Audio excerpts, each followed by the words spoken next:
সরকারের নিকট চলে যায়, তাহলে সরকারের কাছে আপনার যে লোহাপুরে ব্লক রয়েছে সেই ব্লকে গিয়ে কি করতে হবে? আপনাকে পারমিশন নিয়ে আসতে হবে।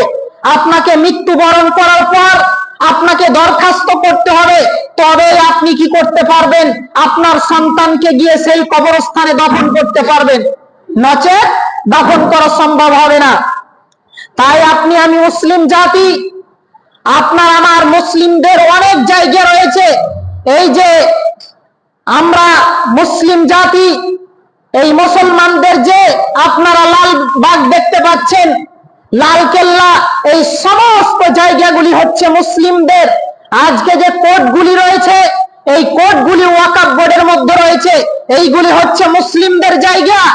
আজকে যে মুকেশ আম্বানি নামে আপনারা পরিচিত, যে আজকে জিও সিমের মালিক, সে কি করেছে? আজকে ওয়াকফ বোর্ডের উপরে সে বিল্ডিং তৈরি করেছে।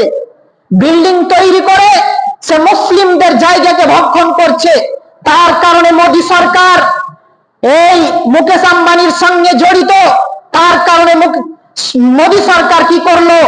চাইছে যে এই আইন যদি পাস করা যায়, তাহলে মুসলিমদের যে কবরস্থানগুলি রয়েছে, মুসলিমদের যে মাদ্রাসাগুলি রয়েছে, মুসলিমদের যে ইউনিভার্সিটিগুলি রয়েছে, ওয়াকফ সম্পত্তি, সেই ওয়াকফ সম্পত্তিগুলি এই সরকার চাইছে যে তার নিকট আওতায় হয়ে যাবে এবং তারা নেতৃত্ব দিবে।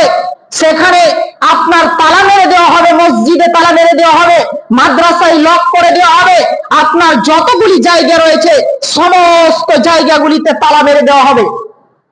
তারপর যখন আপনি সালাতের জন্য টাইম হবে, যখন আপনি আসবেন, তখন বলবে আপনার এখানে সালাত আদায় করার, নামাজ পড়ার জন্য আপনার অর্ডার নেই।